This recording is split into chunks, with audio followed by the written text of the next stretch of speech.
بے مثل دا نور ڈٹھا مثل اندر رنگاں وچ بے رنگ سمایائی الانسان سری خدا بید ہے جی جڑا پیس وٹا کے آیائی بے مثل دا نور ڈٹھا مثل اندر رنگاں وچ بے رنگ سمایائی وہ بے نام و نشان بے مثل و بے صورت جب لا تعین سے تعین میں نزول کرتا ہے تو یہ تعین اول احدیت سے وحدت میں نور محمدی کی صورت میں ظہور کرتا ہے اسی نور سے جملہ موجودات کی تخلیق ہوتی ہے تو اے دوست تم جان لو کہ ان صورتوں رنگوں ناموں اور مثالوں کے پردے میں وہی بے رنگ بے نام و نشان بے مثل و بے صورت چھپا بیٹھا ہے الانسان سریوں دا بید ہے جی جیڑا بھیس وٹا کے آیائی حق تعالیٰ فرماتا ہے الانسان السری و انا سرہ کہ انسان میرا راز ہے اور میں اس کا راز ہوں ان اللہ خلق آدم علی صورتہ بے شک اللہ نے آدمی کو اپنی صورت پر خلق کیا ہے تو جب انسان کو خدا نے اپنا راز کہہ دیا تو اسے چاہیے کہ یہ اس بات پر غور کرے کہ اس صورت انسانی کے پردے میں کون چھپا بیٹھا ہے من عرف نفسہ فقد عرف ربہ جس نے اپنے آپ کو پہچانا اس نے اپنے رب کو پہچانا سن یار ماہیت تو اکھ نہیں ہوا ما اکم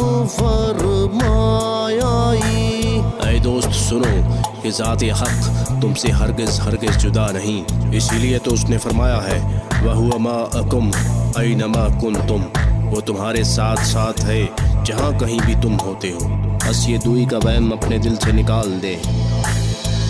تو دیس لاہوت دا پاک پنچھی ڈیرا وچ ناسوت دے لایائی اے پرندہ روح تیرا اصل دیس تو عالم لاہوت ہے تو نے تو محض عارضی طور پر اس ناسوتی جسم میں قیام کیا ہے بحیثیت روح تیری نسبت اس پاک روح اعظم سے ہے کہ جس کی بابت حق تعالیٰ فرماتا ہے وَنَفَخْتُ فِيهِ مِن رُوحِي اور میں نے اس میں اپنی روح میں سے روح پھونکی تو یہ کثافت و پلیدی تو تیرے نفس کی طرف سے ہے وگرنہ تو اپنی اصل کے اعتبار سے پاک روح ہے باسی دیس قدیم دا تو ازلی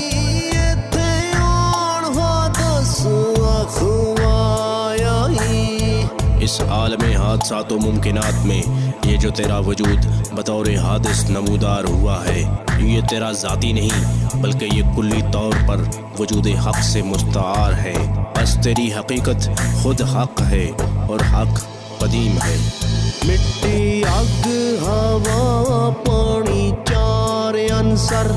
پنجواں وچ تو نور مڑایائی یہ وجود کی عمارت جو بظاہر چار عناصر نار و باد و آب و خاک پر کھڑی ہے ان چاروں کے باطن میں پانچواں نور سمایا ہوا ہے اس نور کی داخلی صورتوں سے وجود کی خارجی صورتیں خلق ہوتی ہیں